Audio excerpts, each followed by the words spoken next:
બનાસકાંઠા જિલ્લામાં પ્રજાલક્ષી વિકાસને નવી ગતિ આપતા રાજ્યના નાયબ મુખ્યમંત્રી હર્ષભાઈ સંઘવીના હસ્તે આજે જિલ્લાના વિવિધ વિકાસ કાર્યોનું ખાતમુહૂર્ત તથા લોકાર્પણ કરવામાં આવ્યું હતું।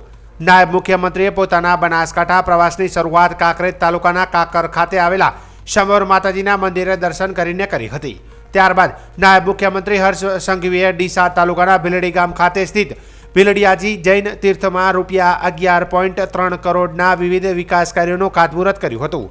ગુજરાત પ્રવાસન નિગમ લિમિટેડ દ્વારા ભીલડિયાજી જૈન તીર્થનો સર્વાંગી વિકાસ કરવામાં આવશે, જે આ વિસ્તારના શ્રદ્ધાળુઓને પ્રવાસીઓ માટે વધુ સુવિધાજનક બનશે।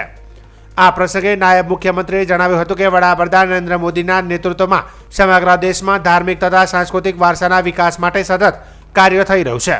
ભીલડિયાજી જૈન તીર્થ અને અનેક લોકોનું આસ્થાનું કેન્દ્ર છે।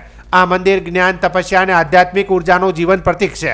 અહીં થનારા વિકાસ કાર્યોના પરિણામે સ્થાનિક યુવાનોને રોજગારીની તકો મળશે તેમજ સમગ્ર વિસ્તારના આર્થિક વિકાસને વેગ મળશે। નાયબ મુખ્યમંત્રીએ વધુમાં જણાવ્યું કે રાજ્ય સરકાર વિકાસની સાથે સાથે છેવાડાના માનવી સુધી સરકારની યોજનાઓનો લાભ પહોંચે તે માટે કટિબદ્ધ છે। ખેડૂતોને ટેકાના ભાવ પાક નિષ્ફળ જાય ત્યારે રાહત પેકેજ પ્રધાનમંત્રી કિસાન સન્માન નિધિ યોજના અંતર્ગત વાર્ષિક ₹6000ની સહાય આપવામાં આવી રહી છે। વિકાસ અને વિરાસતના સંરક્ષણ માટે સરકાર સતત ખેડૂતોના પડખે ઊભી છે। ગુજરાત પ્રવાસન નિગમ દ્વારા જૈન તીર્થ સર્કિટ વિકાસ અંતર્ગત 3 ફેઝમાં કામ હાથ ધરવામાં આવશે। ફેઝ 3 અંતર્ગત ભીલડિયાજી જૈન તીર્થ ખાતે ₹11.3 કરોડના ખર્ચે પૂજા garden, super garden, culture, decorative street light, બેઠક વ્યવસ્થા તથા માર્ગ વિકાસ સહિતના મહત્વના કામો કરવામાં આવશે। આ પ્રસંગે દિયોદર ધારાસભ્ય કેસાજી ચૌહાણ સહિત વિવિધ અગ્રણીઓ, ટ્રસ્ટીશ્રીઓ, અધિકારીશ્રીઓ તથા મોટી સંખ્યામાં નાગરિકો હાજર રહ્યા હતા। ભીલડીનો ઇતિહાસ જ્યારે હું વાંચી રહ્યો હતો તો આજના આ વિકાસ કાર્યના ખાતમુહૂર્તને લઈને મારા મનમાં એની આસ્થા અનેક ગણી વધી।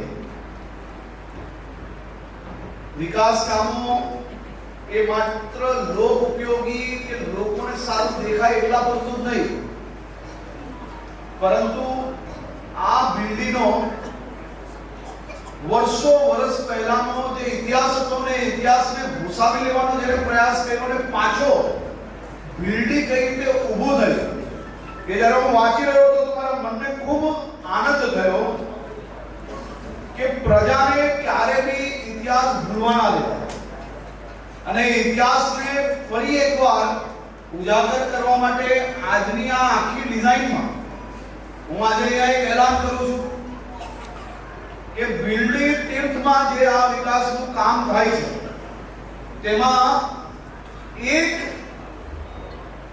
સમગ્ર ઇતિહાસ દર્શાવી શકાય કે વર્ષો વર્ષ પહેલા આપણું ભીલડી કેવું હતું।